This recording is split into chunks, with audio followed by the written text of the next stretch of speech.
Dodge this.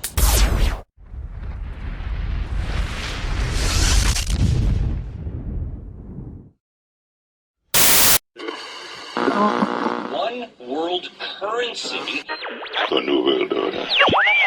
Those are the roots of trouble. I imagine that right now you're feeling a bit like Alice. Tumbling down the rabbit hole? Let me tell you why you're here. You're here because you know something. What you know you can't explain, but you feel it. You felt it your entire life. That there's something wrong with the world. You don't know what it is, but it's there, like a splinter in your mind, driving you mad. It is this feeling that has brought you to me. This is your last chance. After this, there is no turning back. You take the blue pill, the story ends. You wake up in your bed and believe whatever you want to. You take the red pill, you stay in Wonderland, and I show you how deep the rabbit hole goes. All I'm offering is the truth, nothing more. For we are opposed around the world by a monolithic and ruthless conspiracy that relies primarily on covert means for expanding its sphere of influence, on infiltration instead of invasion, on subversion instead of elections, on intimidation instead of free choice, on guerrillas by night instead of armies by day. It is a system which has conscripted vast human and material resources into the building of a tightly knit, highly efficient machine that combines military, diplomatic, intelligence, economic, scientific, and political operations. Its preparations are concealed, not published. Its mistakes are buried, not headlined. Its dissenters are silenced, not praised. No expenditure is questioned, no rumor is printed, no secret is revealed. But I am asking your help in the tremendous task of informing and alerting the American people. And now, welcome to another episode of Down the Rabbit Hole. Here's your host from federaljack.com. It's Popeye. Ladies and gentlemen, welcome to another live edition of DTRH. It is November 17th, 2015. Just a couple of short days, about 9 days before Thanksgiving 2015. Something that maybe we can all sit down and talk about tonight, a little more serious than holiday fun. Maybe during the next 9 days leading up to Thanksgiving, maybe even on Thanksgiving itself, you could sit down with your family and you can have a conversation about this broadcast tonight, about what's going on. Maybe you can educate your family and your friends, and maybe, just maybe, more can be done about this. Maybe we can help the people that I'm going to be talking about tonight. What could I be talking about that I find extremely important, that I think that you should be talking about it for the next 9 days at least? 9 months, 9 years. How about that? That would be the Westlake nuclear waste landfill and all the ongoing issues. Now, if you remember, about 2 weeks ago, I did a broadcast where I covered this. And I had an activist on. Her name's Chapman. And I was only able to get her on for the last 15, 20 minutes of the broadcast. And it was a very powerful, short time. And I wanted to get her back on. I had the chance to sit and talk to her off air for a while after the show. Amazing lady. Absolutely an amazing lady. Very strong. A lot of strength and a lot of courage in her heart and in her friend Karen's heart as well. The other lady that's helped her and that works with her on the group. I think it's, if I remember correctly, it's Just Moms STL, but I'll have her plug everything in any Twitter and Facebook and websites and all that before we even get into it. So I don't want to waste any more time. I'm going to give her most of the airtime on the show. I mean, I'll ask her questions and stuff, but I want to give her as much time to talk to you all, ladies and gentlemen, and explain in as much detail as she feels is necessary the entire picture, the entire big picture of what's going on over at Westlake and what it means for people's health, what it means for what they're dealing with right now, the intimidation she's been receiving because of opening her mouth and having the courage to stand up. That's why I said she's got a lot of strength and a lot of courage in her heart.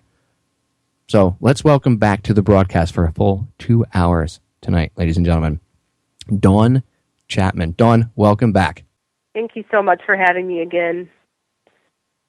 So let's start at the beginning. Let's pick it up like we were talking about off air. Let's pick it up in the beginning. And the beginning is where you feel people need to learn about Westlake because you're directly affected by it. So take as much time as you want. Explain to the listeners, the new listeners, the people that have never heard of Westlake. You can pick it up there, I guess. Why this is so important. I want people to understand, first of all, that we call ourselves Just Moms STL. We really are just moms.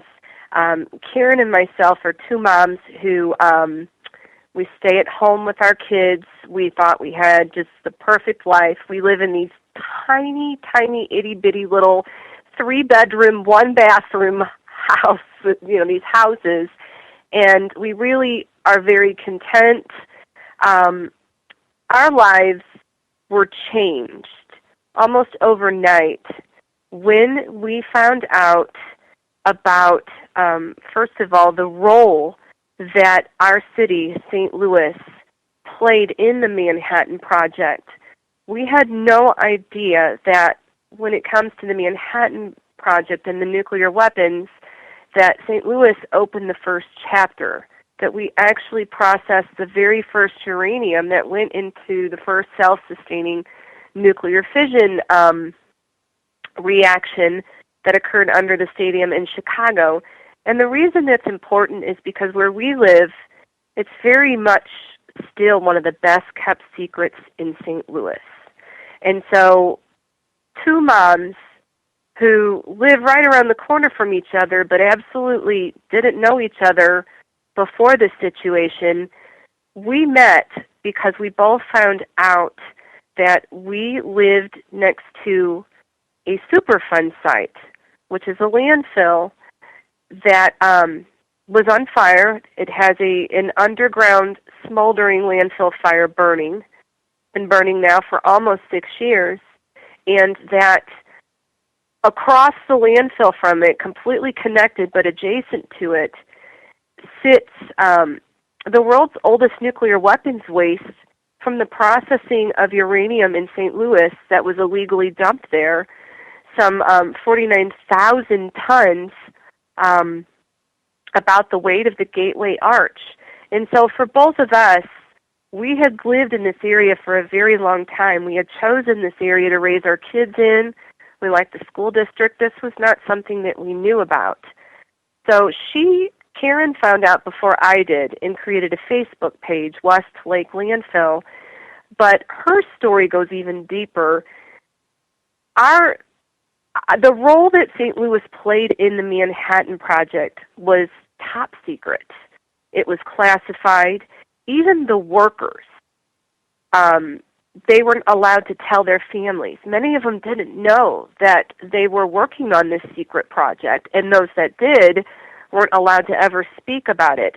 So because of that secrecy and because of the rush to process uranium in St. Louis and in order to beat Germany, this waste was horribly mismanaged.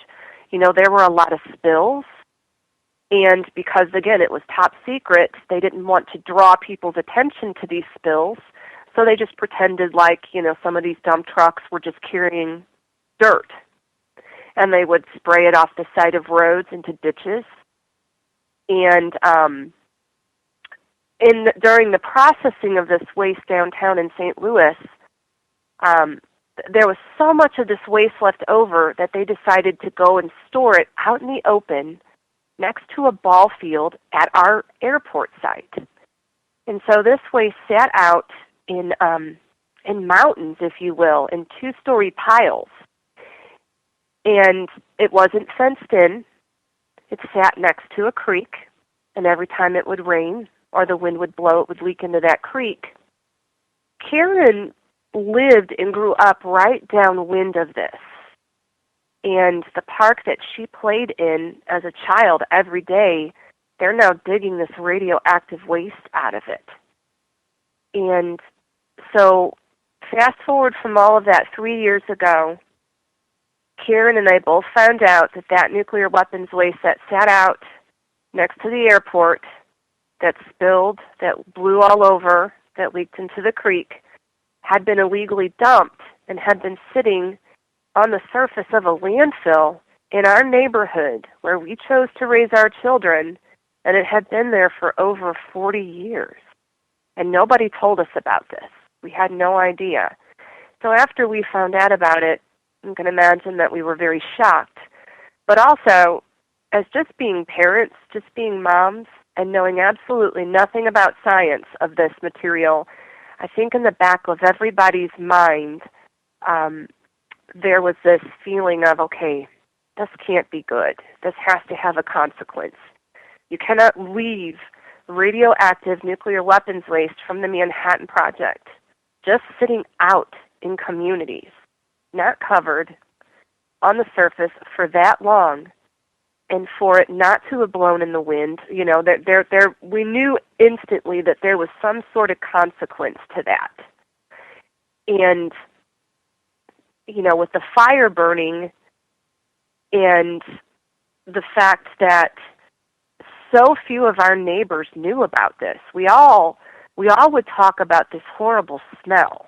We would all go out. It was almost a cross between a dead body, a house on fire, garbage. It was the most unique, unbelievable smell. And even to this day, I have a very difficult time describing it to people, other than to say that it is so strong and so potent that it actually sticks to your clothing. So if you're outside and you encounter it and you go in, you can actually still smell it on your clothes. But we all were talking about that, and what could that be? Why is it smelling like this in our neighborhood? Little by little, as the story began to unfold, our little area, our little community began to wake up. So that is how, 3 years ago, this situation became known to myself, Karen, and many of the other residents living in this area. So even though many of the listeners are just finding out about this through national press and CBS, I want you guys to understand that we have been fighting this, 40-plus hours a week now for going on 3 years. We have been doing everything we can think of to reach out to our fire department, our elected officials, our superintendents of our school districts, our PTO, our local hospital, our businesses. We've done everything we can as two moms to try and get this out. You know, it was never our intention to be alarmists, although, quite frankly, a fire next to radioactive waste, I think, in and of itself is very alarming, and it should be. You know, we never entered this thinking that 3 years down the line we would be where we are today, and that we would be fighting so hard against a broken bureaucracy and fighting this two multi-billion-dollar corporations, Republic Services and Exelon, who is just a leader and a behemoth in the nuclear industry, and along with our federal government. You know, this was not something that we thought, this is not what we wanted to be when we grew up. So I really want people to understand we really are just moms who found out about this 3 years ago and have been boots on the ground fighting literally for our lives and for the lives of our children for the past 3 years. Dawn, I hope yes. No, I was going to say, can you go ahead and plug all your stuff before we forget? Like plug your Twitter, Facebook pages, groups, anything, websites. Go ahead. Absolutely. We have a Facebook page. We have two now. One is Westlake Landfill, just 3 words, Westlake Landfill. The other is Just Moms STL. We are asking people to get on social media and to come and join our page and to help us. Our Twitter is Just Moms STL. You can follow us on Twitter. Our website is stlradwastelegacy.com. That is also a great way for you to get involved and find up-to-date information.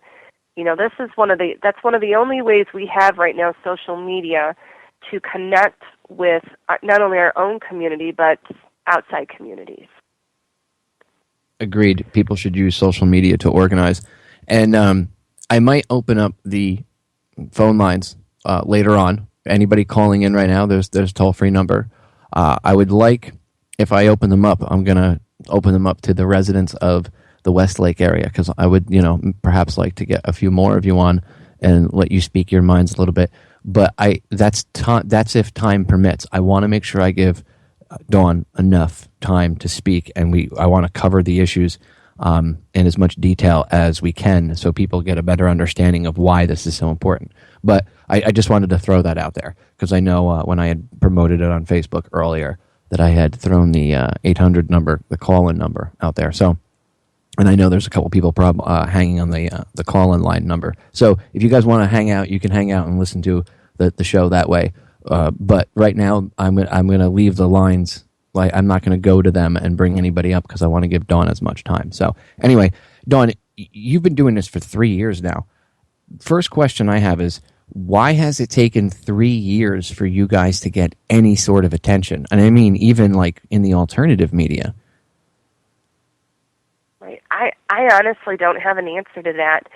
To us, in the very beginning, it's not because this isn't a serious issue. It was very clear with my first phone call to the state of Missouri about this, that this issue had everybody behind the scenes. So the state of Missouri and the federal government were absolutely, they were terrified of this issue. They knew that the moment that they had an underground fire the size of 6 football fields burning next to radioactive waste, that they had the potential for a catastrophic situation at this landfill. That was made very clear 3 years ago from the very beginning.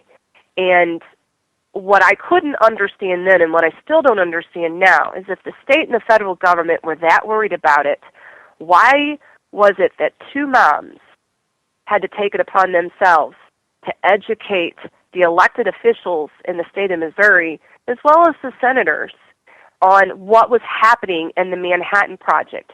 As freaked out and as worried as those 2 agencies were, the state of Missouri and the Environmental Protection Agency, the federal government, neither one of them did their due diligence to reach out to not just the community but the elected officials. I cannot even tell you how many times I would call an elected official and they were floored. Some of them didn't even know the role that St. Louis played in the Manhattan Project. It's like it's still top secret here. And it takes, I can't tell you the hours that it takes on the phone with these people to show them these documents. We've tried to be very respectful and walk them through and say, let me show you. Look at where this fire is. Look at this radioactive waste. Look at the readings. Look at the counts per minute. Look at what they're finding in the groundwater at the site. Look at the places it's on the surface. It has taken us the better part of 3 years just to get these people to wrap their head around how serious the situation is in the Manhattan Project. And now that we've gotten them to the point where they have, unfortunately, you still have a fire that is creeping towards this radioactive waste, or, for that matter, another fire that could start in the vicinity. These landfill fires do start up on their own. We had one last year that tried to stop separate from the one that's currently burning, even closer to the radioactive waste. I mean, it's an absolute nightmare, not just for this community and not just for the residents, but to some extent for the elected officials. We do have quite a few now who are paying attention and perking up, but the problem is, what do we do with this situation? How do we stop a fire from hitting nuclear weapons waste? These fires are really complex on their own. Even if there wasn't nuclear weapons waste at this landfill, there are a lot of emissions and toxic chemicals coming off of this burning Superfund site. But then you add in the potential that exists for this fire to hit this radioactive waste, and you really have a perfect storm occurring at this landfill that's never happened anywhere else. So, I guess what we have a hard time with in media is how to fit everything that I just said into a 1.5-minute clip. You know, and to play it on the news. Yeah, because the mainstream only gives you 1.5 minutes. Well, that's why I'm giving you 2 hours. And look, I'm going to just throw this out there right now. I know there's a lot of alternative media bloggers and hosts of other radio shows and podcasts that tune into my broadcast. I'm going to urge you all to reach out to Dawn, and I'm going to have her throw out her contact info and stuff. And I urge you to reach out to her and Karen and try to help them. Get them on your shows. Interview them. Give them more than 1 minute and 30 seconds to say their piece. That's why I'm giving you 2 hours tonight. So with that in mind, throw out a contact email or the best way to get in touch with you, Dawn. Please email us at westlakemoms@gmail.com. Again, westlakemoms@gmail.com. And either Karen or myself will respond. And going back to your comment about the government not doing its due diligence or doing anything to really help you guys, I saw that I guess it was like a town hall type meeting you guys had. I think it was towards the end. It wasn't the presentation you gave. It was like the week after where the EPA guy came in and bored everybody to tears for the first like hour and a half and made everybody like fall asleep. And then they got into the meat and potatoes, which is par for the course with these people. That's actually a tactic that they use. But I saw that, and the EPA, their answer to everybody that was there, and everybody was upset, worried about what was going on, and they kind of just tried to pat everybody on the head and tell them it was going to be okay and they'd take care of it. And then they said, "We'll get back to you by end of calendar year about what we're going to do about the fire." And I was like, right. Wait, what? End of calendar year? That thing's less than 1,000 feet from the nuke waste. Like, don't you think you should be more concerned about it than we'll get back to you at the end of calendar year? It just makes you wonder. It really does. It really has, and it's been like that with that agency from the beginning. In all honesty, I admit I was very naive. I thought that, well, Karen and I both thought that all we needed to do, EPA had made some mistakes. We established that very quickly, that they did not have a good historical understanding of what this waste was, where this radioactive waste came from, and what they found from the site that Westlake came from. And we thought, okay, this is bad, this is a mistake, this has consequences. However, all we have to do is go to them, we have to present them with our facts, and they'll take it from there. And 3 years later, we're still waiting for that to happen. I really and honestly think that every time I see EPA, and they've changed, everybody at EPA Region 7 has changed now. Like, instead of dealing with the problem, they just move people around. They find somebody else to sit in the spot.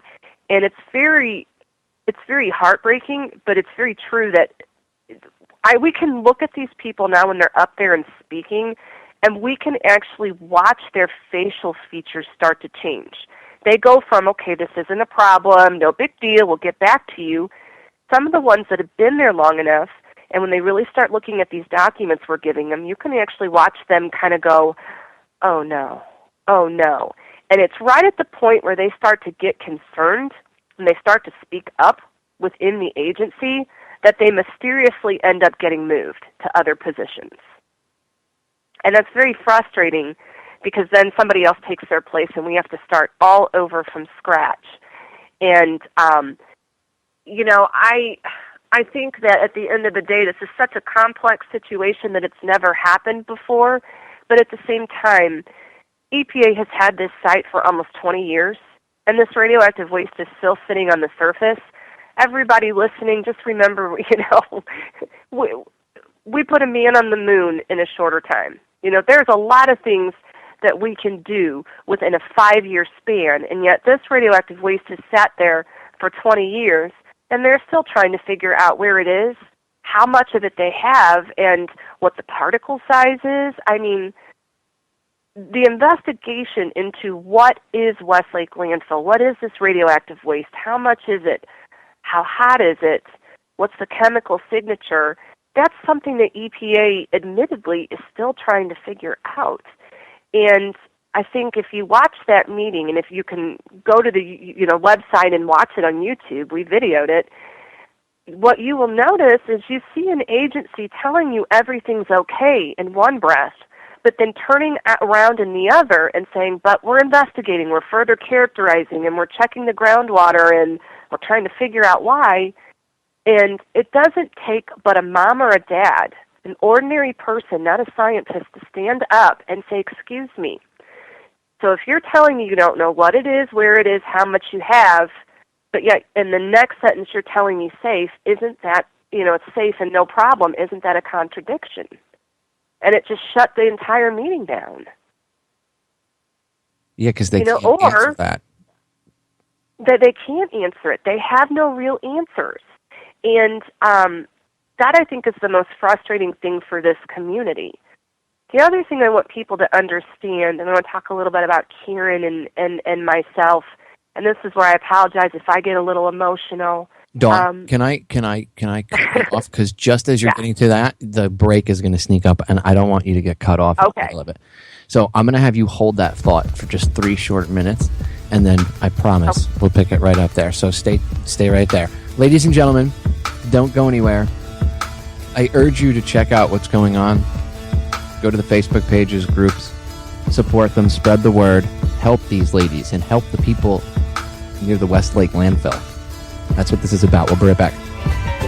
We are back, ladies and gentlemen, so I want to get right back into it. Dawn, while we were about to go to break, and you were just about to get into something about you and Karen, and I know it's got to be deep because you had said, forgive you if you get emotional.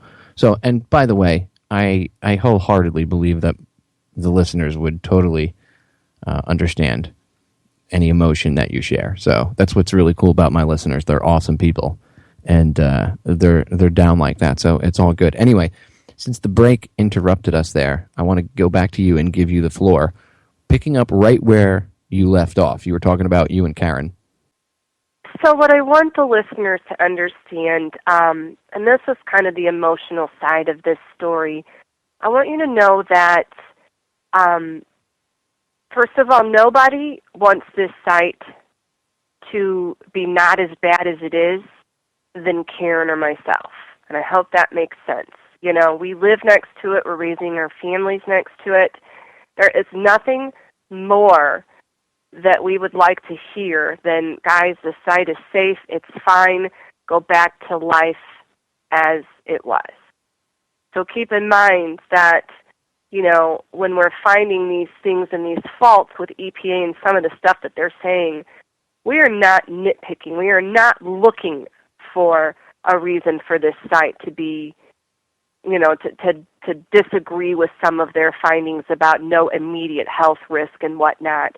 Because what you don't hear is when EPA says there's no immediate health risk, what you don't hear is Karen and I call them up on the phone and say, okay, well, talk to me about long-term health risk.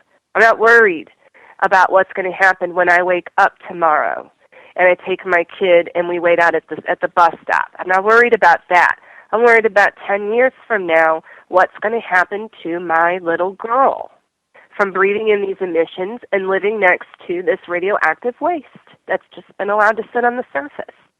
And the response that we get, it's the same response we got 3 years ago, is, well, unfortunately, there are no studies that really show chronic long-term exposure to low levels of ionizing radiation. I mean, we get the same canned response that we know, and that's hard as a parent. But the other thing I want the listeners to understand, I want you guys to know that, first of all, I am not sick yet, but Karen is. And a lot of the people that volunteer, a lot of the moms, there's so many more moms and dads and uncles and aunts and uncles that are part of this.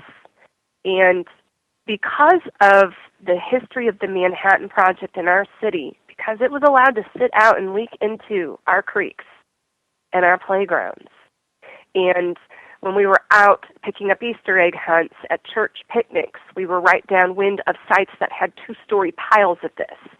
Because of that, there are so many sick people and people that have lost loved ones. It is an absolute legacy of heartache that it has left in our city.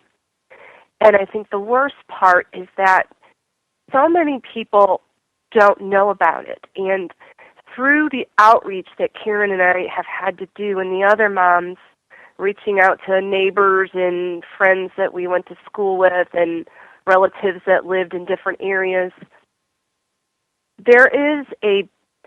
the outreach to this is very difficult. There is if I could use the word, a feeling that Karen and I are kind of like the Grim Reapers of St. Louis. You know, when we reach out to a woman whose park is currently being tested for radioactive waste and they're finding it, when you knock on a person's door or they're out front and you walk up to them to talk about this, you don't know what's going on in that person's life. You don't know whose loved ones how many loved ones they've lost. Maybe they've had to bury a child. And I cannot describe it accurately to tell you that, but that there is this look that comes over a person when you say, well, do you know what they're digging right over there? Do you know what they're finding? And they're like, oh, well, no, it's construction work. And we say, no, that's radioactive waste. Well, when we go through the story, you can tell by a person's facial features if they've had some sort of traumatic loss in their life. And when you explain to a person who, for whatever reason, has had to bury a child to a rare brain tumor, when you explain to that person that they were allowed to grow up in a neighborhood and live during a period of time when this waste was constantly being dumped at this landfill, it is like you were peeling off a scab. You are exposing a raw wound that may never heal. Whatever it is that person has come to terms with in their life that has allowed them to be able to get up every single morning and face this world and accept their loss and come to terms with the reason that loss happened, that is completely stripped of that person. Whatever little bit of peace that person has held on to that keeps them going, that is absolutely torn away when you tell somebody that their federal government let nuclear weapons waste sit out knowingly, leaking into parks and creeks and blowing. And what that does to Karen and I can't even really tell you on this phone. It is so heartbreaking. We cry for those people. We hug. There are people that are very angry because we have alerted them to this fact. And it's not personal. I understand it, that they are dealing with it in their own way. But I need the listeners to understand that St. Louis, there are so many people hurting. And every day when Karen and I get up, people say, we tell them this is like a 40-hour-a-week job for us. We're trying to get our kids off to school. We go down and get on Facebook, and I'm telling you, I have at least one, I can count on one, sometimes more than one message of somebody who is sick, who's reaching out to me. I'm sick. I'm scared. I just found a lump. Here's where I grew up. I'm finding out about this now. Can you please call me? And, of course, we call them. Why wouldn't we? Of course we call, and we cry, and we pray with them. And, we get off the phone, and that's 2 hours that we've lost. And so this 40-hour-a-week plus job, it's more than just fighting these agencies and this company and trying to get some sort of solution to where a fire doesn't hit radioactive waste. We're actually in the role of counselor. And, it starts to take a toll after a long time. It really does. And not only that, we still find people within our own families, friends, who, reach out to us and say, hey, my uncle just got diagnosed with this very rare cancer. And, how do you break it to them that what they're being told is a rare cancer isn't rare in St. Louis because of the fact that this waste was allowed to sit out? I mean, it is a non-stop barrage for us, and one of the things that we could use help with is we need people to not just join social media, but to get involved so that we have people that we can have these people contact, so that it's not just Karen and I having these conversations. We need other people to be having these conversations with these people too, and it's a double whammy for us. It's always very eye-opening when we're speaking with an elected official who suddenly makes that connection and is like, oh my goodness, I lost a niece and a nephew. And you know what I'm saying? And it clicks for them, and then suddenly, there's this moment where they understand that this isn't just their constituents that this is affecting. This has actually been allowed to affect them on a very personal level. And I think what we're seeing, because I know there are other sites across this nation where this radioactive waste sits out and it harms communities. This is not a new story. But the secrecy of it here in St. Louis is what is so heartbreaking and what we're up against and we're fighting. And, even as we're speaking right now on the phone, I literally got an email from one of the congressmen of St. Louis, his aide, and I just, one of the things he said here, if I could read this really quickly to the listeners, he says, how the cleanup goes forward at Westlake Landfill will depend solely on science. And in this case, like Westlake, we have a responsibility to follow the facts and tell the truth instead of making up fiction and exploiting the fears of long-suffering families. That is an email I just received from a congressman. So evidently, that is his impression and opinion on what it is this community is doing, that we are exploiting the fears and the heartbreak of people that have lost people from this radioactive waste. So when the listeners want to know why is it that there is nothing happening on the federal government end, why is it nobody is moving on this issue, remember that that is the opinion of a federal congressman on what's happening in his own district in St. Louis. What's his name again, Dawn? I just got this from Congressman Clay, from his aide, and I'm going to tell you, I'm heartbroken by that, because I really challenge this person to come and spend a day with Karen and I. I'll make you a whole pot of coffee, and you can sit here and you can read. You can come down with us, watch us get on Facebook. You can read these people. You can see that these cancers aren't rare.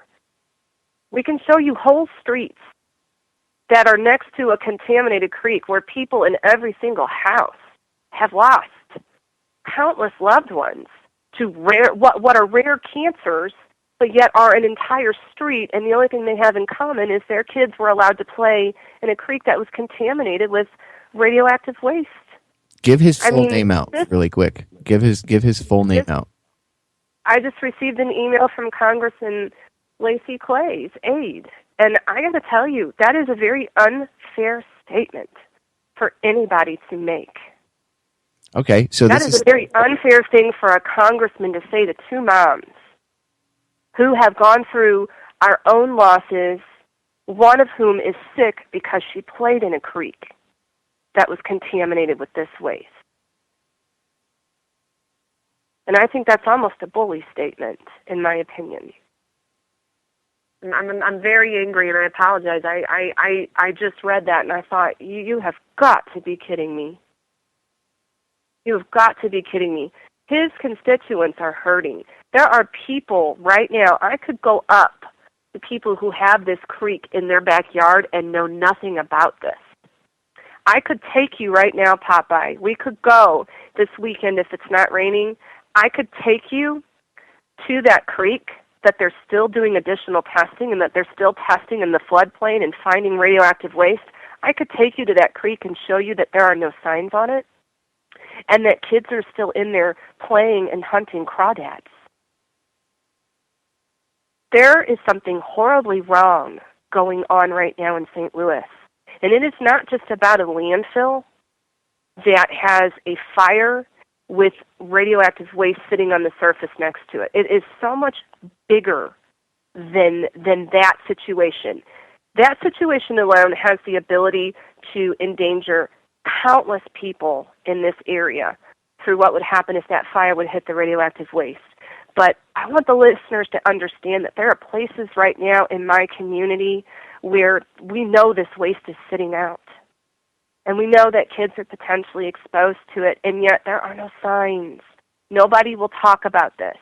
And instead of our elected officials doing the right thing and getting signs up along this creek, instead of that happening, we're being accused of exploiting their losses and their heartbreaks. Which is obviously garbage. I mean, you guys are people that are experiencing the heartbreaks. I'm actually trying to find his Twitter account so people can send Twitter messages to him. I did find his information. Dawn, which office does he spend more time at, Washington or his St. Louis office? I don't know, but it's completely unfair, and I would just contact both if I were a listener. To be fair, this guy is calling for the removal of the radioactive waste, and he is the first of our 4 federally elected officials to call for the removal.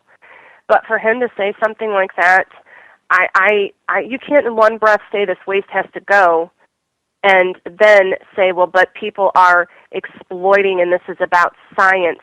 Listen, nobody needs to be a scientist to know that children don't belong to playing in creeks with radioactive waste in it. There is a level of logic that you have to apply to these situations. And we don't need to be arguing over, well, acute versus chronic exposure, long-term exposure. We know for a fact that children should not be exposed to Manhattan Project waste from the bomb anywhere. And regardless of if an elected official wants to argue that or not, I would state that the very least that needs to happen is there ought to be signs up, and parents and families ought to be told about this situation, and then let them decide. Let them decide if they want their kids playing in a creek or a park that has flooded constantly and is probably about to flood now with all the rain we're getting here in St. Louis. This kind of mentality needs to stop. And that is one thing that Karen and I are very adamant about. We are not running for office. We are not politicians. We are just moms. And I'm not worried about offending an elected official because, frankly, I'm more worried about my children dying of cancer. That's my top priority. Well, and I'm more worried about my neighbors' kids. Lacey Clay can be found. I went right to the house.gov website. Right on his page, contact page, it says right here, if you are writing to Congressman Clay for assistance on a personal matter, please do not use the little contact form email system they have here. Instead, you'll be able to obtain assistance more quickly by contacting his downtown office at, everybody get your pens and pencils out. His downtown office phone number is, and this is all public information, 314-367-1970. Or his South City office at 314-669-9393. And I'll give you the Capitol Hill number, but it's probably good luck with that. The Capitol Hill phone number is 202-225-2406. And the fax number is 202-226-3717. You can go back and listen to the archives and pull the numbers out again, or just look up Lacey Clay. Just go onto Google and type in Lacey Clay contact info, and poof, the page will come right up, and you'll be able to actually see what I just read to you. I urge all of you to call. Now, the one thing I'm going to tell you is if you do call, be polite, ladies and gentlemen. You don't want to call yelling and screaming. That's not going to get your point across, and that doesn't help represent Dawn, Karen, or anybody in a positive light. So keep your cool. I know sometimes it's hard. Trust me, I get it. But be polite, but let them know that you don't think what they said to Dawn was appropriate, because I don't think it was appropriate, especially considering she lives there. She's affected by it. Karen's extremely affected by it. That's insulting, to say the least. It's like spitting in their face. And these are his constituents. These are the people he is supposed to represent. So why don't we help them out a little bit? This is what real activism is about. And if I can find his Twitter account, then people can politely tweet him. But you know what? You, the listener, can do that. You're all pretty smart. You're all extremely intelligent. So go out there. Go find his contact info. Be polite, but tell them. You don't like what they said. You think it's like spitting in someone's face. It's spitting in a victim's face. And it's not about science. It's about lobbyists and how much money they can throw at congressmen or presidents. The nuke industry has a ton of money. Just remember that. Anyway, so this is a very personal thing for you, Dawn.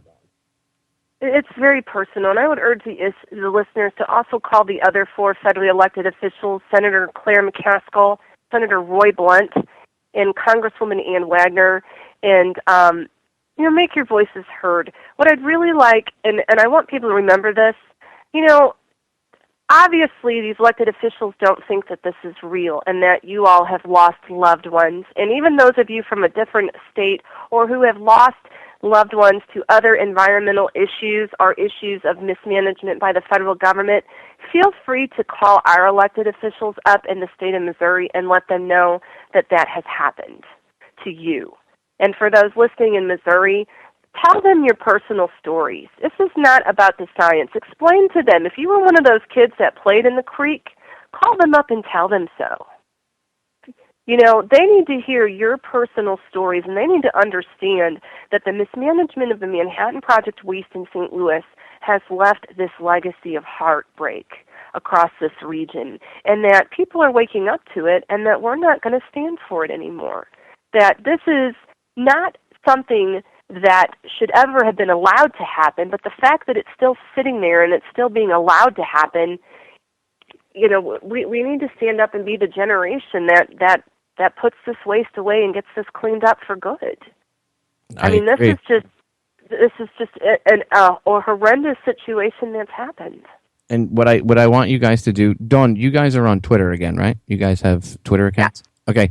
I'm going to have you give out the Twitter account names really quick. Just Moms STL is our main Twitter handle. You can find me at Dawn Chapman STL on Twitter, and Westlake Landfill on Twitter. And we also have a Westlake Moms on Twitter handle as well. And, we would appreciate all the follows you guys can give, and we need your help. I think you guys are now seeing what we're up against as a community. I want to create a Twitter bomb, and everybody can go find them on Twitter and then follow them. Put them in the tweet, and tweet it at these congressmen and women, these senators. I'm going to have you give out that list again with the names again one more time, Dawn. But I want people to go tweet #GoToWestlake. #GoToWestlake. And you know what? Tweet it to all these politicians, all of them up in Congress and in Senate, all of them, all the state politicians, all of them, every one of them. Twitter bomb. #GoToWestlake. And I urge you to include in there the Twitter accounts, the Twitter handles, at least one of them that Dawn just threw out. And I'm going to have you shamelessly plug those one more time and then give out the list of politicians directly there. And then I that you just mentioned. And I urge the listeners, after Dawn says that, to not only do that, but like I said, reach out to all these congressmen and women and these senators, and reach out to the state politicians as well. Tweet them. Find them on Twitter. They like to make themselves accessible on social media. Well, let's use it to our advantage. So, #GoToWestlake. Go ahead, Dawn. The floor is yours. Please follow us on Dawn Chapman STL, Twitter, Just Moms STL, Westlake Moms, and for our elected officials, we have Congressman William Lacey Clay, Congresswoman Ann Wagner, Senator Claire McCaskill, and Senator Roy Blunt. And those are the 4 that we really need you guys to contact and reach out to. Yeah, and I urge you seriously, ladies and gentlemen, please send emails. Again, no ranting, no yelling, no screaming. If you really want to help Dawn and Karen and the rest of the people that are affected by the ongoing problems over at Westlake, then I ask you to please use a little restraint, be calm, and be professional when talking to these people. Because remember, if you email them and you start yelling and screaming, or you do that on the phone, they're not going to pay any attention to you. The reason for the Twitter bomb is because then it creates attention, and hopefully we can get at least a couple hundred, if not a couple thousand retweets over the course of a couple days of people doing that. And it is effective because it forces some light on them and the subject at the same time. And if they keep getting phone calls, they can't run from it forever. Remember that. And you have to hold these people's feet to the fire. A lot of these people you elected, ladies and gentlemen. Don't let them just get off with not taking care of business and talking to people or sending Dawn a very flippant, rude email like that. I mean, that's out of line. It's extremely it's more than out of line. It's more than out of line. And, I would say this, one more thing for people to understand, because it's so hard to wrap your head around what's happening here and the emotional heartbreak of this. We have people that fall on two sides with this issue, at least with the Manhattan Project and the bomb. Some that think that was wrong, we should never have done that. Some that think it was patriotic. I'm not even going to weigh in on that issue, but what I am going to say is this, that these bombs and this radioactive waste that's been allowed to sit out in our communities was created as part of the war effort during World War II. It was top secret, it was classified, and it was done by the federal government. And these people that are paying increase, these people that have lost loved ones from this material, in a sense, they are victims of World War II. They are veterans, and not only that, but these people that are exposed to this waste and that are harmed by it in St. Louis, these people are becoming ill, and they're dying from friendly fire. This is friendly fire that is hurting these people in St. Louis, and that is a very jagged pill for these people to swallow. It is a heartbreaking thing. I have no doubt that it's heartbreaking and like a sucker punch to the stomach with epic proportions. I'm going to pause this right there, Dawn, because the end of the first hour is coming up. Ladies and gentlemen, 3 short minutes. We will be right back. Do not go anywhere. Ladies and gentlemen, we are back with hour number 2 here on tonight's live edition of Down the Rabbit Hole. I'm your host, Popeye, from federaljack.com, popeyeradio.com, and of course, my rather large YouTube radio archive, DTRH Radio Archives, over on YouTube, Delta Tango Romeo Hotel Radio Archives. Delta Tango Romeo Hotel Radio Archives over on YouTube. Go check it out. Anyway, hour number 2, we're discussing Westlake and all the issues surrounding it. And I'm hanging out with Dawn Chapman tonight of Just Moms STL. I'm going to have her shamelessly plug everything again before we get back into it. But coming to the top of the hour break there, she was making a really good point about friendly fire and how the people of Westlake and Coldwater Creek and all those surrounding areas. There's actually a top there's a topographical map. I guess it's like a topographical map I looked at of the area and just a few of the spots, and there's tons that we don't even know about. And it's that whole area, not just Westlake or Coldwater Creek, but pretty much all around St. Louis. There's stuff that I guarantee you people don't even know about all over that area. So all of you, everyone is affected by this. That place is really, really not as safe as the EPA is telling people. And all of those people are all victims of World War II and the Cold War and the nuke industry. They're all victims of the Manhattan Project. Everything. Somebody had to have known that nuke waste was there.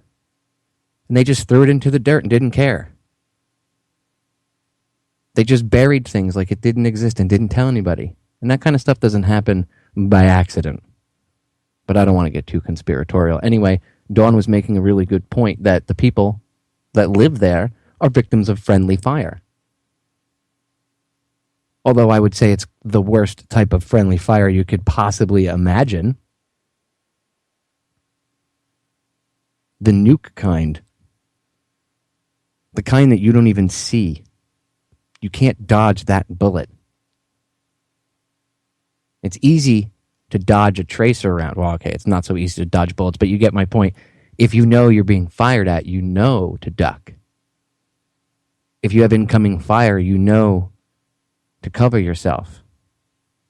Brace for impact. Try to find cover so you don't get hit by shrapnel. You don't know those bullets are coming at you. And they're not just hitting you once, they're hitting you on a daily basis. Because that's what's happening when you're being irradiated.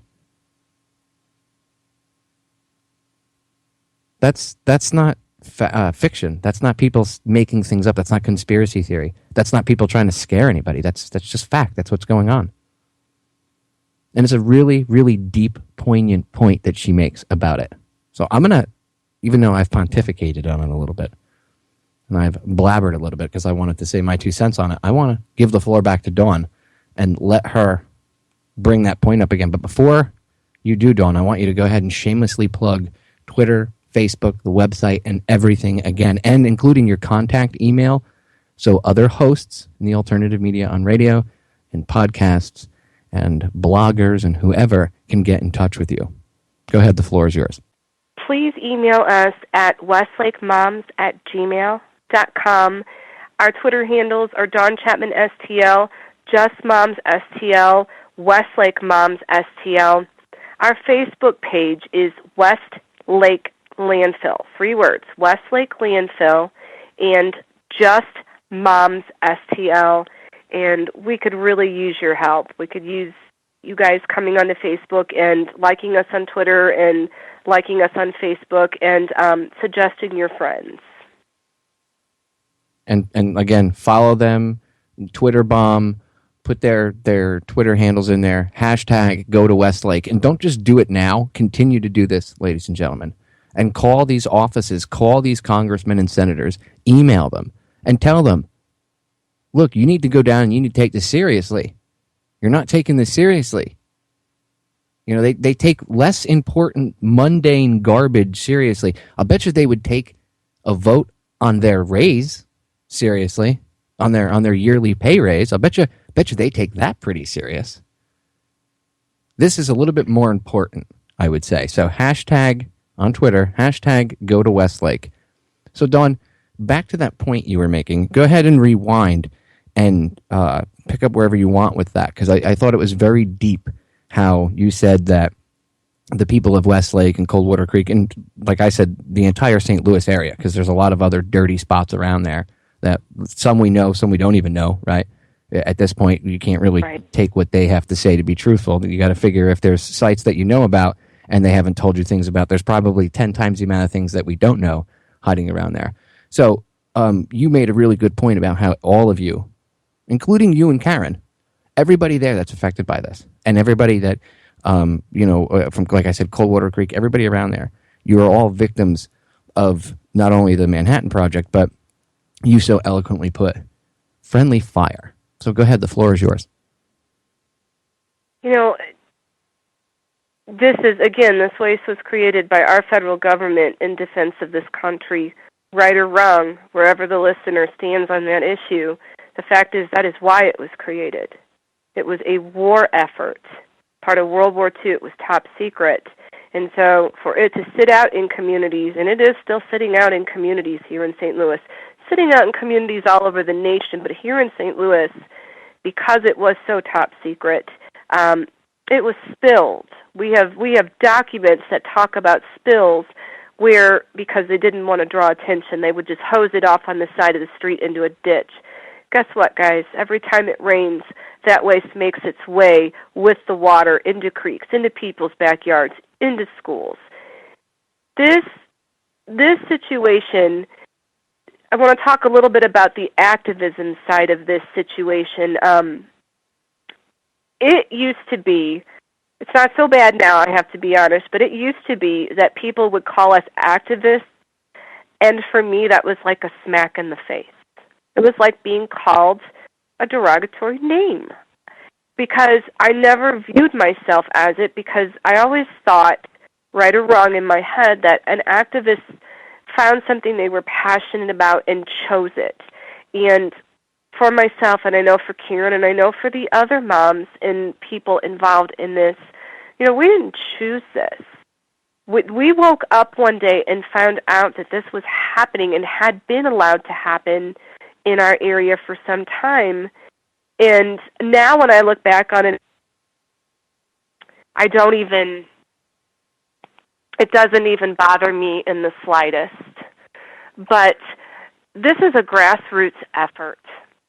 The people that are fighting this with us here on the ground that are on the page, our good friend Kristen, many of these people are suffering from cancer. Guys, they are on Facebook. They are calling elected officials. They are helping us host public meetings in between chemotherapy treatments and treatments for their thyroid. I mean, these people are so sick. Anyone that's been exposed to this radioactive waste, like these people here in St. Louis have and all over the country, it's almost like a ticking time bomb inside of their body. They've been exposed. There's nothing they can do about that. And, eating healthy, trying to live healthy, but more importantly, trying to spend every waking minute they can with their family and loved one, making memories, because you don't know when you're going to wake up and the big C word is going to hit you. And yet, these people have stepped up, and they are fighting to make sure that other people don't become exposed to this waste. They are sacrificing precious time with their family and loved ones in order to make it safer for others, knowing darn good and well that there's nothing they can do to take back what's happened to them. And to me, that is such a, if I can call it a silver lining or something beautiful that's happening in the midst of this disaster, that's one of the things that we're seeing. We're seeing community people, neighbors, who may have just nodded at each other across the street, really stepping out and caring deeply for each other and wanting to make this and leave this better for their children and their grandkids. And that kind of effort, I think, ought to be applauded.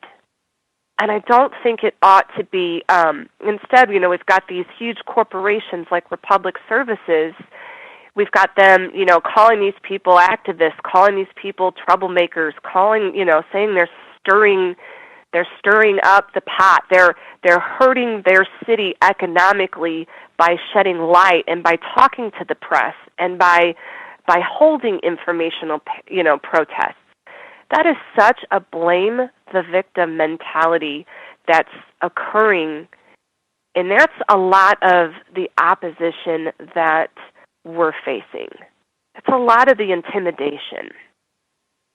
We're having, and instead of some of these city officials and the county councils and the city councils, instead of them saying, wow, for once we have this community that stepped up, they love their community, they want it to be cleaned up, they want to save it, instead they're actually fighting back and striking at the residents, saying, well, every time you speak up, you're causing everybody else's property to drop. And that is one of the things that I think, we appreciate as moms, and especially talking to you, Popeye, that there are other groups out there that can maybe reach out to our Facebook page, other communities that are going through something similar, and lend an ear to listen to these people and kind of tell these people your perspective, because I have a feeling that we're not alone in this, that there are other communities that, maybe not with the Manhattan Project, but with other waste, have been on the receiving end of this kind of resistance and this kind of intimidation. either by big corporation, by the government, or who knows. And so for the listeners, if you're wondering why we want you on our Facebook page, that's one of the reasons. If you've experienced a similar situation, reach out to some of these poor people that are really feeling stepped on and really feeling intimidated, and lend them your support. Explain what happened in your situation to them. Let these people know that they're not alone here in St. Louis dealing with this issue. That these issues, similar issues, creep up all over our nation, and that the one thing they have in common is that they almost never fix themselves. It takes a large group of people, takes a bunch of people who are willing to stand up and have a voice to make that change happen. 1,000% agreed. And that's actually why I have the term "be the change" tattooed on the side of my neck, because I actually wholeheartedly believe in that. And that's actually what you just said. You have to get out and do it. Yeah, I couldn't have said it any better myself. And I agree that all of you need to come together. Not just the locals. I mean, the locals need to get along and come together and realize that you're all on the same team. And I'm sure there's probably groups, like we were talking about, that maybe feel that you guys aren't moving fast enough, or people that probably feel that you guys aren't moving fast enough or whatnot. Everybody needs to put whatever differences aside and work together. You're not going to be able to take on the juggernaut and be efficient at it if everybody is running around doing their own thing and disorganized. Everybody can have their own take on things or their own way of doing things, as long as it's effective and not drawing unwanted negative attention or anything like that. But everybody needs to work together and communicate. Maybe one group does something, does like a street action where maybe you guys go out and burn DVDs. Somebody put together, somebody sit down with their video editor, make a documentary about Westlake, put information together, burn it, go out and buy some blank DVDs. You can find places where you can get them in bulk, cheap, and they're good quality. You burn. This is what I used to do. Burn a couple hundred, maybe 1,000 copies of it, and you get that team to go out on the street and hand out DVDs. You and Karen are doing your thing with the pages and all the presentations you're doing. I mean, there's a ton of different ways to do things. People need to open up YouTube channels. The people that are sick, you want to make a big impression. This is one of the things the BP oil spill people did. A lot of the victims, like the cleanup people that went there and then they got sick, a lot of these people, they went and they started YouTubing every day. They just made a YouTube channel and they started video capturing themselves every day with their webcam and they would give a daily update of their health. And you can see over the course of time how some of these people were getting sicker and sicker and sicker. And it was forcing people to pay attention to this. That kind of stuff too. I mean, there's tons of ideas. And don't be afraid to reach out to activists. Don't be afraid to reach out to people like me, radio show hosts. I'm an old school activist. Reach out to people like Radchick. She's over on Twitter. Just look her up at Radchick, 4 cast. At RADCHICK, 4 cast. If you're a local and you're thinking about activism, you can ask her.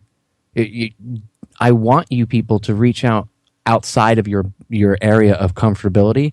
Reach out to these radio show hosts. Reach out to bloggers. Ask for help. Don't be afraid. And, you answered a question before I even had to ask it about the property value thing. I was going to ask you, are there people that are hesitant to speak up because they don't want their property value to drop? And you answered that. Absolutely. We see that a lot. We really do. And it's not that we're not cognizant of that. That is a side thing. And when, for some of these people, I mean, your home is everything to you.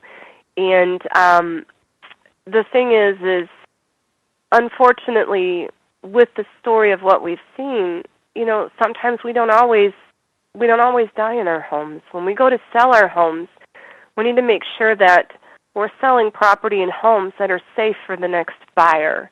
And that wasn't the case in North County and in these areas around the creek. It's still not the case. There's no disclosure of this waste anywhere. It's still amazing to me that I can buy a home, and if the owner knows that there's lead paint in it, they legally have to disclose that and tell me. And yet I can buy a home tomorrow anywhere within less than 2 miles of a Superfund site with the world's oldest radioactive waste, and nobody, the federal government, nobody has to let me know. I mean, to me, there are so many things like that for people to want to get involved in, that we can lobby and we can change laws that make it so that those types of things do have to be disclosed. Because I think it would help in the long run when you're fighting these issues.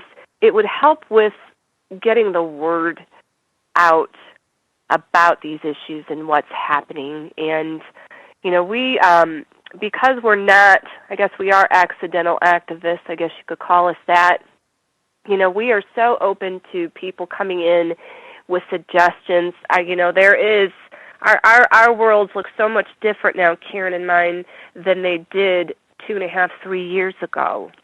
And, there are those people like you and others who have some experience that we desperately, we would love to hear from you, and we would love to hear your suggestions. The main thing that we fight here in St. Louis is media. We're fighting with the local media, and although many of them have been helpful, this is such a deep story that it's hard for people when they go to contact national media to try and make them aware of this issue. So if there's anyone listening that has national media contacts, we could always use your help with that and getting this story out. Because it's not until, when CBS came in, it's not until national media grabbed this that for some of these people it became very real. Until then it was almost, it wasn't a myth, but it was hard to believe two moms in a community group who were trying to spread the word. But the moment it went out, so many people came flooding in. We went from about a little less than 4,000 people on our Westlake Landfill Facebook page to 18,000. And those people were absolutely starving, and they still are. They are starving for information, and they want to be told what to do and who to go and who to call. And so that's one of the things that I'd like to plug real quick. We have a community meeting this Thursday, November 19th at 6:30 p.m. at John Calvin Presbyterian Church, and it is going to be live streamed. We will live stream this meeting. We'll have information on the Facebook pages and on the website of how you can log on and watch. But we're asking you to log on. We're asking if you live in the area to attend and bring a friend. It's very important that you guys come to this meeting, not just for your show of support, but to get some of the handouts and the facts. We can give you guys everything that we've learned. We want to share with everyone else so that you guys know what's going on, and you can not only make your own decisions, but you can also be part of spreading the word and letting people understand what's happening. And, we can email that material to you, but it's so much easier if you guys come out and, you come and get some of these flyers. We also have so many sign-ups right now. People are asking what they can do. We need volunteers. We need people to go to the elected official's office. In defense of Congressman Clay, he is the only one calling for removal of this waste. There is, with the elected officials and the school district and everybody that sits around here, for some reason with Westlake Landfill, they're very worried about using that word removal. But the interesting thing is if you go not only half a mile, maybe 2 miles away from this site, you can actually sit out there and watch them dig up and remove the same waste from parks, from people's backyards, from the side of roads, from the airport site. We have been removing this radioactive waste now for over a decade in St. Louis. It's actually being cleaned up and put in trains and shipped to a licensed facility. And the reason it's so important that listeners understand that is because part of the opposition to what Karen and I are doing here in this community group is actually being paid for by the owner of the site, Republic Services. They actually have created a group called the Coalition to Keep Us Safe. And they are opposing the cleanup of Westlake Landfill. They want to leave the waste there and put dirt on top of it, leave it in the groundwater, leave it in a floodplain, leave it next to a site that's had many fires and is currently experiencing a huge underground fire. And their whole thought of doing that, obviously, is trying to get the cheapest solution that they're going to end up having to pay for. But what they don't realize, and maybe they do realize it and they're just that evil, but there are people in North County, there are people who have this waste in their backyard right now, and that needs to get cleaned up.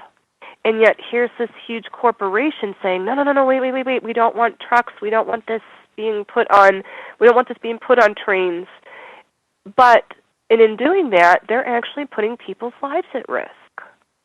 And we can argue that there is maybe no safe place on this planet for this material. We can actually have that argument, but in people's backyards, there has to be another place to put it besides there. You know, and that is another reason why we need as many people as we can, because this is a fully funded lobby group that this corporation, is paying for. We can't combat them with money, but we can combat them with voices. Asymmetric warfare, Dawn. Yeah. That's how you fight this battle. You can't fight them with money, like you said, and that would be like standing head-to-head with a huge army. Right. Instead, you have to participate in asymmetric warfare. You have to fight guerrilla style. You have to think like that, and using social media and things like YouTube and activism and old school flyering and DVD handouts and stuff like that. Draw attention, and everybody needs to get over the whole house value thing. And you don't have to say it. I'll say it, Dawn. Everybody needs to get over that. Look, I'm going to tell you from an outsider's perspective, house values mean nothing. None of that means anything, ladies and gentlemen. The only thing that matters is you and your kids. That's it. All that matters is you and your kids and your health. And that is it. Everything else is secondary BS. And you know what? I know there's a lot of emotion and investment involved in a house. Trust me, I have a house. So I understand what home ownership is like. But that stuff is secondary compared to you and your children and your health. It really is. It's that simple. And I wouldn't recommend staying there. And we're about to get cut off by the break just as we get to this point too. Figures. We can pick up on the other side with that and solutions too. But just we'll hold that thought. So, ladies and gentlemen, don't go anywhere. 3 short minutes, and we get back.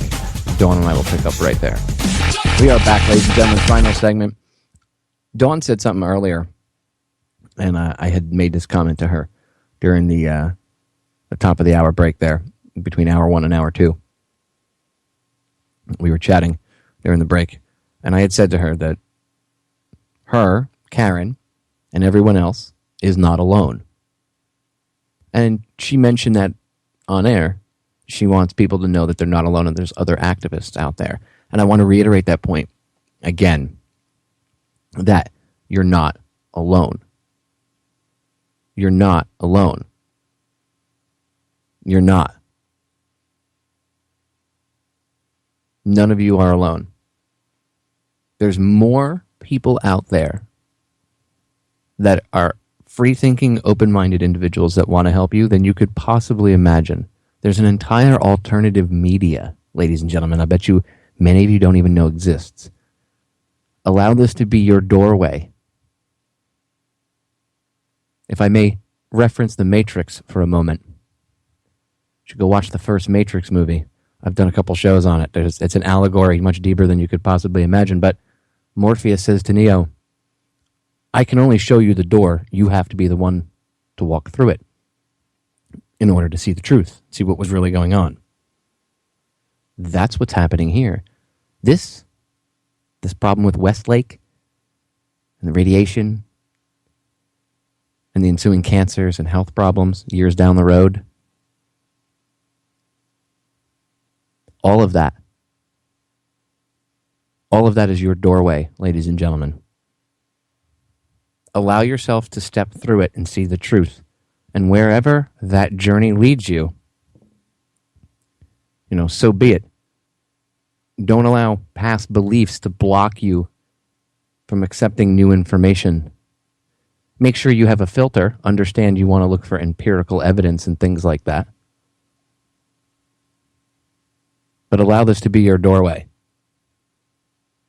Anyway, I want to get back to Dawn because we only have about 24 minutes with her left tonight, and I want to give her as much time as I can. I want to get into solutions and a few things with her. Dawn, really quick, throw out Twitter, Facebook, email, website, everything again. Go ahead. Shamelessly plug yourself. Please go to westlakemoms@gmail.com. For the Facebook pages, we have two, Westlake Landfill, that's 3 words, Westlake Landfill, and Just Moms STL. I want to throw out a third Facebook page for you, Humans of Westlake. If you get on that Facebook page, there's pictures and stories so you can see who the people that live in this community are and how they've been affected.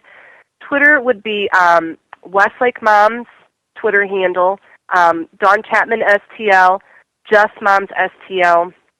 Our website is stlradwastelegacy.com. And as Popeye mentioned, we really look forward to hearing from you all. And just to shout out that, you listened and that, you guys are thinking about us. This is new to the people that live in this area. They do feel very isolated and very alone, and they're learning. They're having to learn boots on the ground, unfortunately, how to survive in this situation and what to do.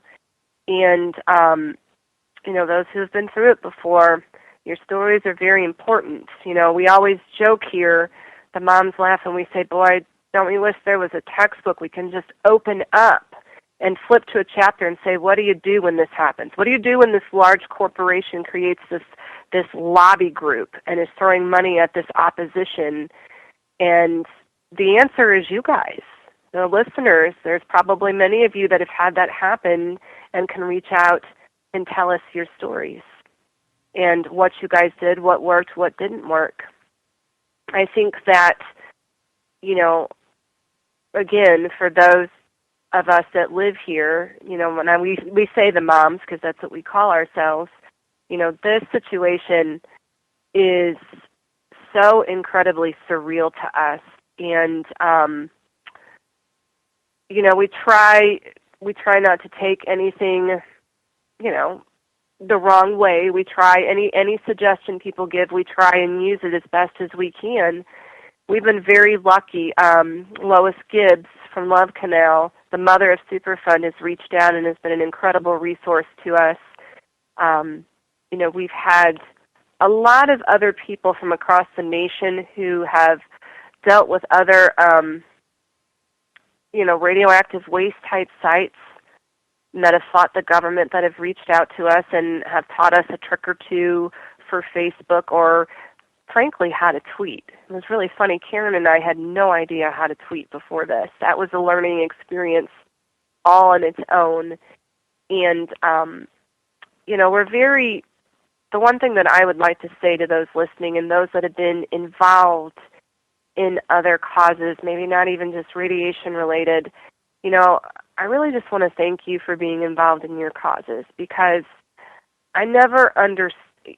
This is such a different world for us than it was 3 years ago. We never understood that a community could be faced with this. We never thought we'd ever have to fight our EPA. We never thought we'd ever have to fight elected officials and corporations. And to understand that this goes on more than we probably understand in other communities, our heart goes out to you guys too, for what it's worth. And, the future of St. Louis, what we can do, we need to get this radioactive waste cleaned up. We need to get this out of communities. It needs to be out of people's backyards. We need signs up in the creek. Some of these areas are going to take a while to clean up. It's pretty complicated. And in the meantime, we need to do what we can to keep current people from becoming exposed. They need to know that this is here and that, so that they can make their own choices.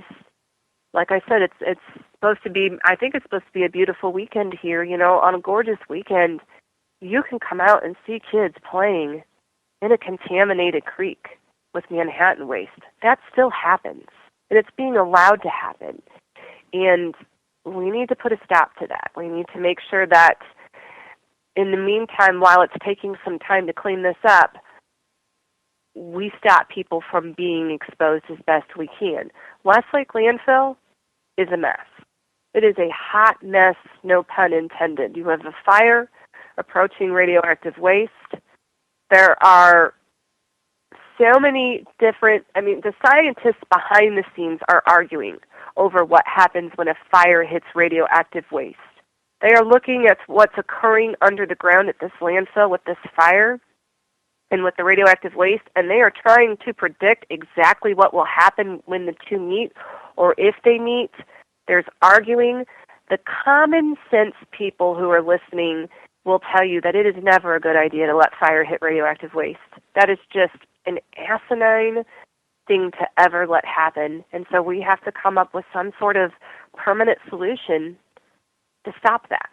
Whether that means removing the radioactive waste that's on the surface and some of it that's in the ground, whether that's putting a fire out, that is, I think, one of the most difficult things that makes Westlake such a political issue, is that the elected officials, and again, we do have one at least calling for removal of the waste, but they're afraid to talk about this issue because they don't have the solution.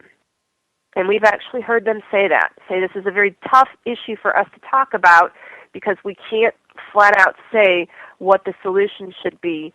And, my response as somebody that lives next to this site is, you're never going to find that solution. You're never going to be able to prevent these two from meeting if you don't speak out.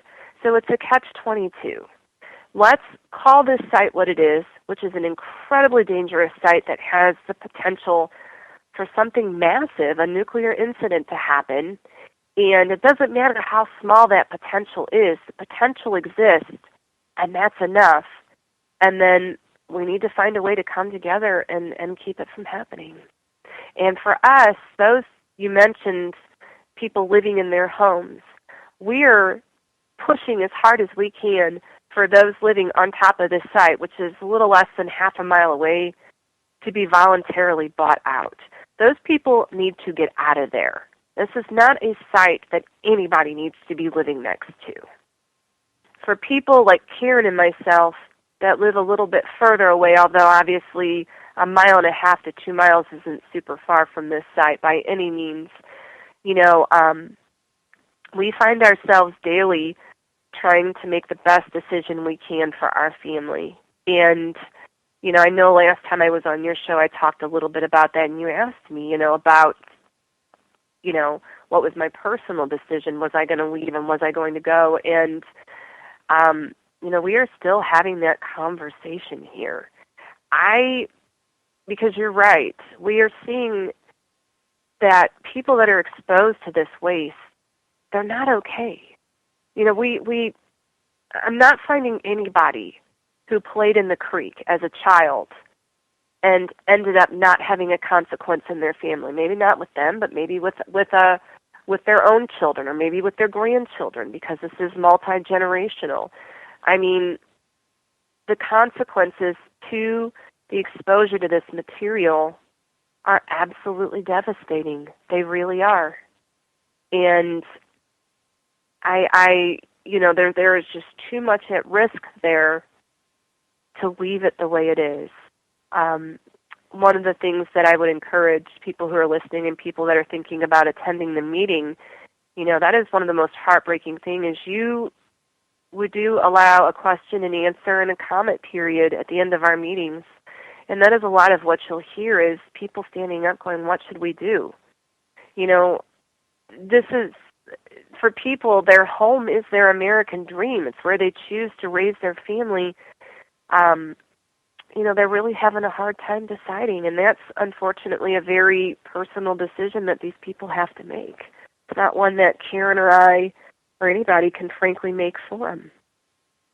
And, you know, like I said, on a personal level, it's one that I struggle with every day. Well, you answered the question again without me even bringing it back up, and right on point as always, Dawn. And I agree with you. You know, like I said, even you guys should move. I think everybody within a 5-mile radius of that place should move. And there should be buyouts. The question is who would pay for it. Of course, they would probably try to throw it on the government. I'm sure the corporations wouldn't want to shoulder that burden, and there'd be legal battles about who would be responsible for it.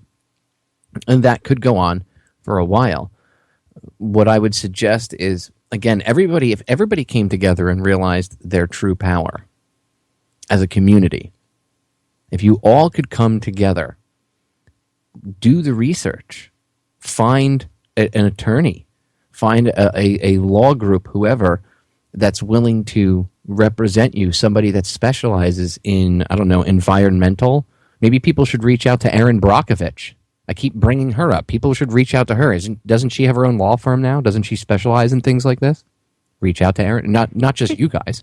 I mean, and when I say you, by the way, Dawn, I don't quite often reference just you and Karen. You and Karen are doing amazing things.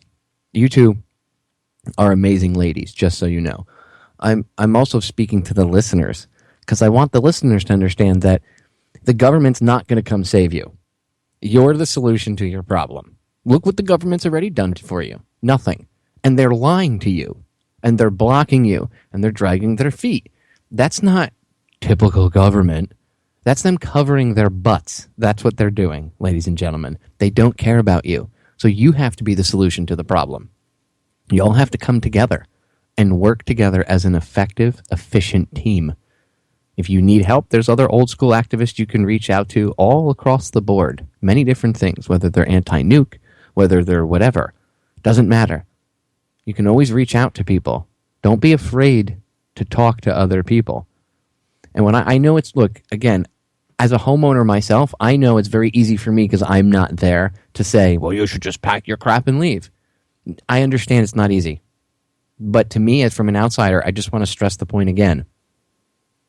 Your family, your children, and you. You're all more important. Your health is way more important, ladies and gentlemen, than the value of your house or, you know, any physical material. You can, eventually that stuff can be replaced. It might be emotionally tough from point A to point B in that journey. It might even take a long period of time. I have no doubt that you people can get through it.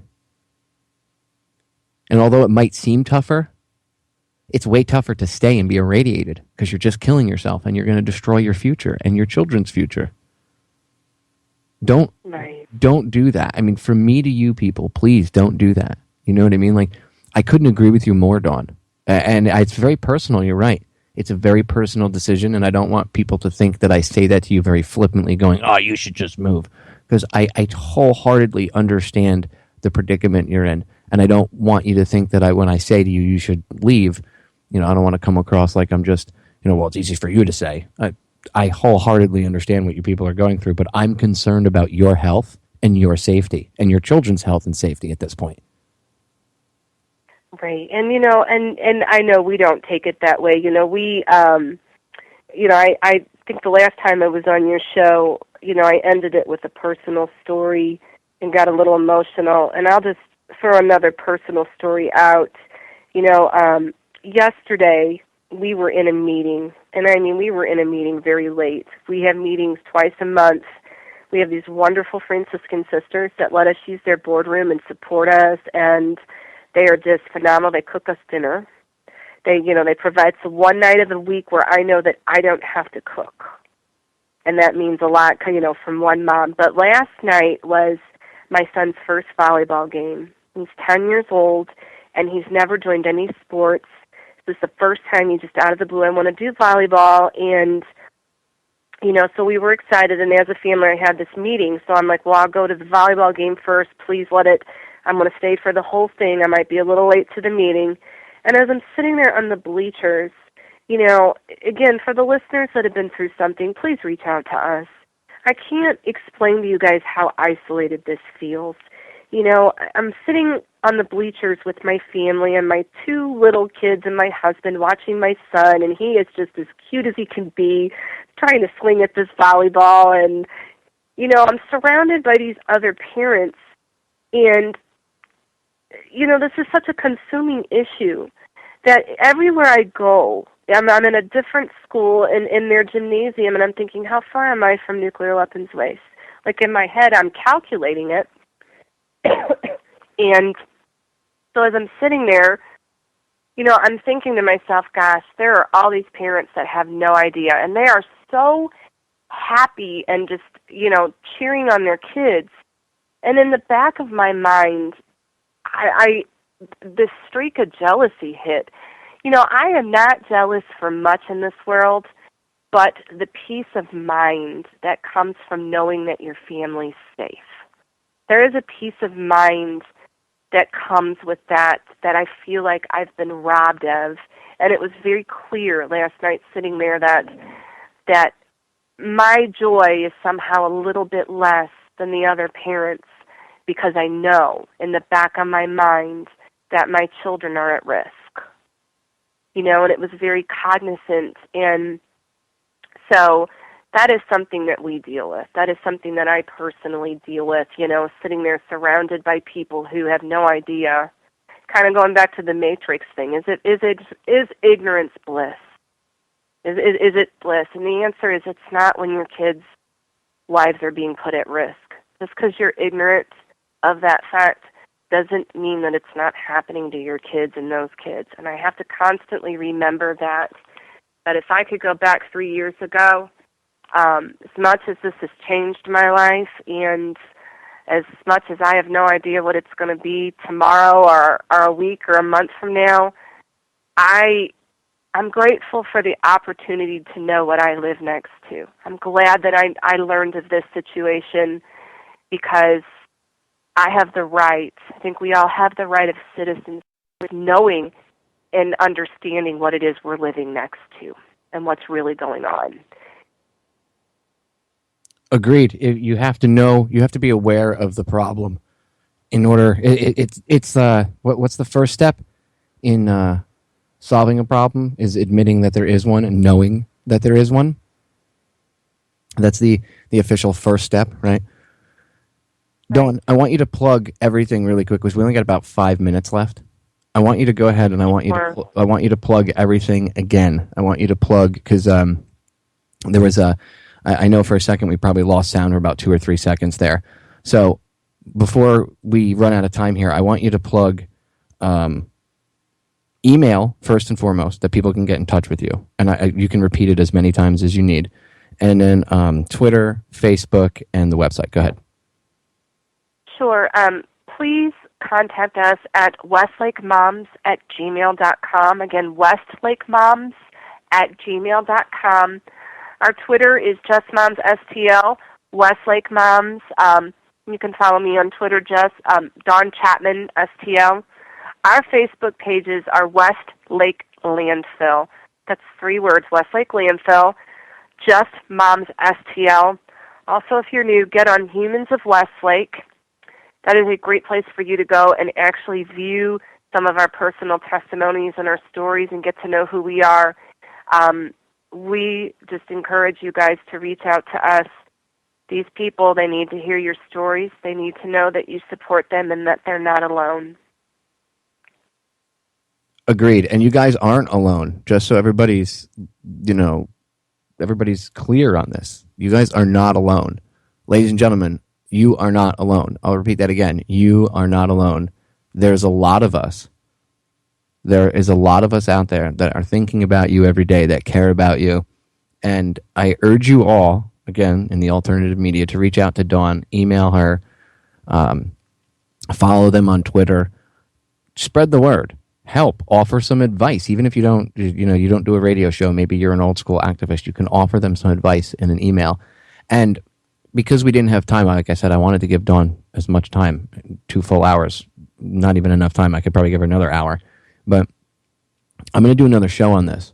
And what I'd like to do is, I haven't decided if I'll just do a live call-in show or if, depending on how many people contact me and how deep and long the stories are, I'd like to interview other people that live in the area that are willing to talk about what they've gone through and how they've been affected by this. So I'm going to throw my email out there really quick for you. It's PopeyeDTRH@gmail.com. PopeyeDTRH, Delta Tango Romeo Hotel, at gmail.com. One more time, PopeyeDTRH@gmail.com. If you live around the area, please email me if you'd like to be interviewed and have your voice heard. You don't have to use your real name. We could use a different name if you need to. It's not a big deal. It's been done a bazillion times before, but I just want to put that offer out there since I didn't have time to take calls today because I want the other voices in the area to be heard. And again, you are all amazing out there. All of you that are standing up and talking about this and pushing and fighting. Dawn, you and Karen are absolutely amazing ladies, and I can't say thank you enough. From an outsider's perspective, somebody who's... this affects not only just you guys, it affects the whole country, especially if that stuff catches on fire, right? And I just want to thank you for sacrificing everything that you do. I mean, you're sick as a dog. You come on the show tonight. I know you're tired. I know you get messed with. So I just want to thank you, from me to you personally. Thank you so much for everything that you and Karen do. And thank you to all your fellow activists and the people that aren't named and that help you guys out too. You know, from the bottom of my heart and everybody else that is paying attention, we respect you immensely, and you guys are not alone. And much love. Well, Karen just responded to tell you thank you from her. So she's listening, and, that means a lot to us. It means a lot to us. It really does. We have about a minute and a half. Final thoughts? I think that what's been allowed to happen in this community is probably not unique. There are probably listeners that have had it happen to them. But it's unique to these people, and the secrecy of what's happening here is probably the worst thing, because we have to break through that secrecy in order to get the word out, to let people understand. And we have a big job against us. And, one of the things that Karen says, which is so important, is that her parents didn't know. All the time that she was playing in that park growing up, her parents had no idea. And now she knows, and she's raising her kids. For those of us that know now, we have a responsibility. There is part of Karen's parents and Karen that wishes, I'm sure, that somebody who knew, because I'm convinced somebody knew that it probably wasn't a good idea for those people to be in that creek and be playing in those areas, would have stepped forward and let them know and given them the option. And that's what we need help doing. We need to spread the word. We need help making sure people know, because this problem won't fix itself. Superman is not coming. Agreed. You guys are all Superman and Superwomen, or Wonder Woman, or Wonder Women. I guess Wonder Women would be the plural. Proper English and grammar, Popeye. So, Dawn, I want to thank you again. We have about 30 seconds, but I just want to say thank you very much, and much love and respect to you, Karen, and everybody else. And I'll say goodbye to you off air as we talked about before. So, thank you again, dear. Thank you. Ladies and gentlemen, wow. One of the most powerful and emotional interviews I've done in all the time doing radio. Wow. Woo. Anyway, go help them out. As I always tell you, we are the solutions to our problems. The solutions to our problems, ladies and gentlemen, are an inside job. I love you all. I believe in you all, and I'll go be the superheroes I know you all are. I'm out of here.